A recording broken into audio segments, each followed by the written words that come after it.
Hi, I'm Chef Ange. Welcome back to my channel and welcome to my kitchen. On today's episode, I want to show you an amazing recipe, my pastrami rub ribs. Pastrami's great, ribs are fantastic. Take them together and make a mega dish. These ribs are not a wet rib recipe, but they're a dry rib. You got a nice spice coat on the outside. The pastrami rub gives itself a really nice heat, and if you cook the ribs just right, they'll be super juicy and they fall right off the bone. For the full ingredient list and directions, check the description box below. And while you're down there, don't forget to subscribe to my channel, hit the notification bell so you can find out when I drop new great recipe videos just like this one every week.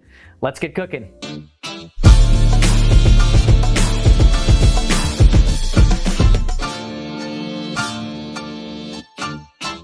So the first thing we're going to do is we're going to make our spice rub. I couldn't find my mortar and pestle, so I'm going to use this plastic bag in the bottom of a pot to break up some peppercorns and some mustard seeds. This is just going to add some texture to the mainly ground spices that are going to make up our rub. So now let's start building our rub, which is going to be mainly ground black pepper, ground sugar,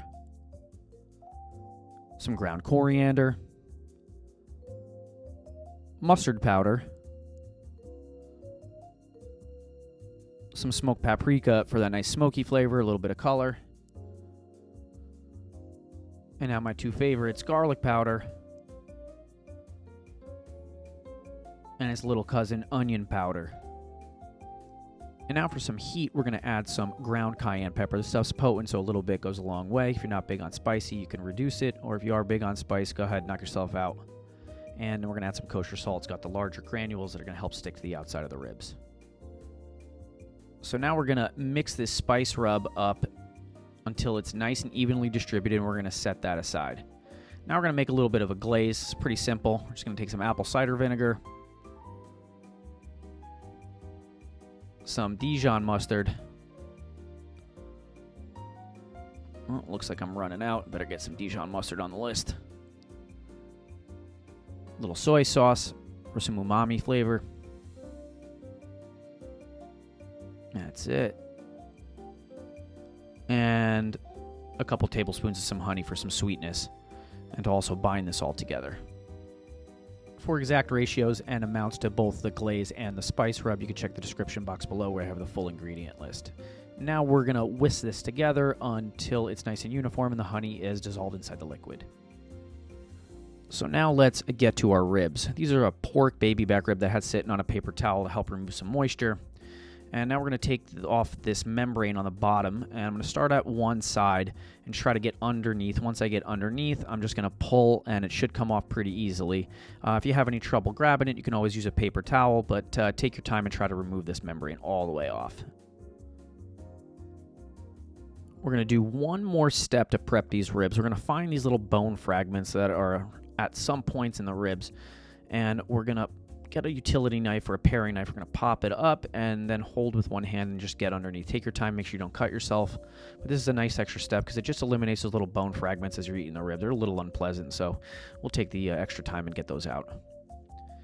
Now let's season our ribs. So we're going to put these in a hotel pan, which I really find helpful for doing like big spice stuff like this so it just doesn't get everywhere.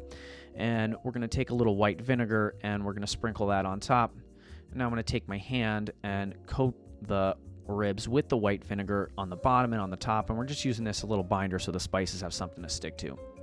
So now we're going to take that spice rub that we made before, and we're going to pretty liberally coat all sides of the ribs. So we're trying to get the top. We're going to pat it in with my hand, and you're more likely to under-season these ribs than over-season them. So just make sure that you're looking for any exposed meat, and you're just covering it with spices and then using your hand to pack it in there. Now we're going to put these on a baking sheet lined with aluminum foil and parchment paper to save on cleanup, and we're also going to compress the bones together so the meat is nice and tight. We're going to take a little bit of water, and we're going to put that in the baking sheet just to create some moisture so these ribs can get going, and we're going to loosely cover with some aluminum foil. I'll seal up the ends, but I'm making sure I'm not like pushing this down on top of the ribs too much. So now we're going to send these ribs in a 325-degree oven for about 2 hours. After about 2 hours, we're going to pull them out, and we're going to let them sit for about 20 to 30 minutes, just covered up, and just going to let that remainder heat do its thing. And you can still see that after 30 minutes, there's still a lot of remainder heat in there. And I'm going to pull off this aluminum foil, and now we got one more step before these are done. we're going to take that glaze and we're just going to dot it on really, really lightly. And I'm just using this glaze to, one, add flavor, and two, we're going to take the spice rub that we originally put on there and we're going to put a little bit more. And now we're making like layers of spice rub, so it's really going to make this good flavor crust on the outside of the ribs. So now these are going to go in a 450-degree oven for about 10 to 15 minutes until the spice rub and the glaze set on the outside of this ribs, and you get like a nice dry and solid crust on the outside. I don't want to burn them. I just want to solid up that crust. And look at that. It looks like beautiful flavor all over the top of these things. We're going to let them cool for about 15 to 20 minutes before handling them. I'm just going to let them sit there on this cutting board. The longer that I let them sit, the easier they are going to be to slice, but the hungrier I'm going to get. So I couldn't wait anymore, and I'm cutting these ribs. I'm just trying to find and visualize where the bone is from end to end. I'm not too great at cutting ribs from the top up. Some of these barbecue masters are really, really good. They got x-ray eyes and can see the ribs. So I'm just looking at one end and trying to like connect the dots from one end to the other and trying to get right in between, but using really the knife to kind of feel out where the bones are. And now look how beautiful this spread looks. If you're having a Super Bowl party, make these and there'll be a party at your house and a party in your mouth. And just like that, we got some really, really nice ribs here. You know, if you take a look, these ribs are nice and juicy. We got that nice dry bark on the outside. So this isn't a wet rib. This is a dry rib, but it's cooked absolutely perfect. You can see the juice inside, but give it a little bit of a squeeze. That these are nice and juicy. I'm gonna go in for a bite on this one because that's a really good test of a rib, is how the rib bites.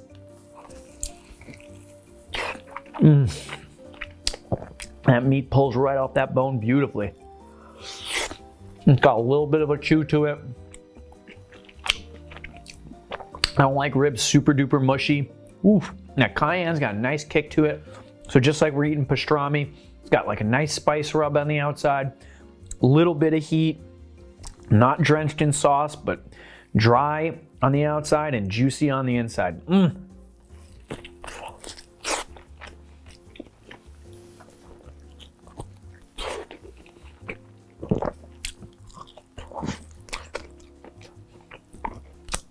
And you can see that thing ate really, really nicely. Nice clean bone right here. So really nice job here.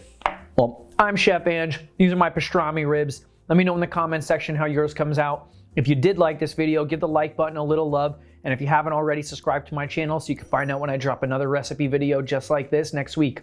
Thanks for watching.